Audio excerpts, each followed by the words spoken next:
नमस्कार दोस्तों। दोस्तों, जब आप हेल्थ इंश्योरेंस लेते हैं अपने पेरेंट्स के लिए, माता-पिता के लिए, तो आपके दिमाग में सिर्फ 3 क्वेश्चन होते हैं। प्रीमियम कितना होगा? को-पेमेंट कितनी होगी? रिस्क लेवल कब से स्टार्ट होगा? तो दोस्तों, जब आप अपने पेरेंट्स के लिए पॉलिसी परचेज़ करते हैं, तो आपको सिर्फ 3 बातों का ध्यान रखना है।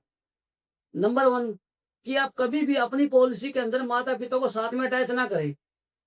उसका कारण क्या होता है? उसका कारण ये होता है कि जब आप मेडिक्लेम पॉलिसी लेते हैं, तो उसके अंदर जो एज ऑफ प्रीमियम होता है, वो हेड ऑफ द फैमिली यानी कि जो सबसे बड़ा मेंबर होता है, उसकी एज से देखा जाता है।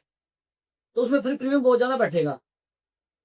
नंबर 2, आप ऐसी कंपनी में पॉलिसी लें, कोशिश करें कि जब आप अपने माता-पिता के लिए पॉलिसी ले रहे हैं, तो उनकी उम्र 61 से कम हो।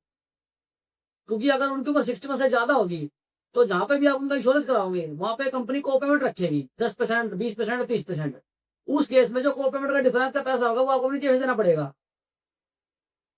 तीसरी ये बात आप हमेशा ध्यान रखें कि माता-पिता के नाम से अगर आप पॉलिसी लेते हैं, 61 के बाद पॉलिसी लेते हैं, तो उसका प्रीमियम थोड़ा महँगा होगा।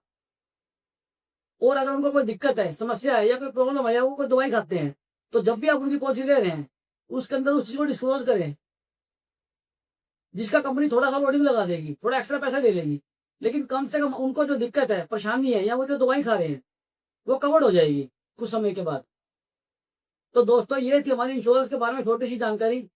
इंश्योरेंस के बारे में ऐसी और जानकारी के लिए हमारे चैनल को लाइक करें, शेयर करें, कमेंट करें, सब्सक्राइब करें। Ensure smart India. धन्यवाद दोस्तों।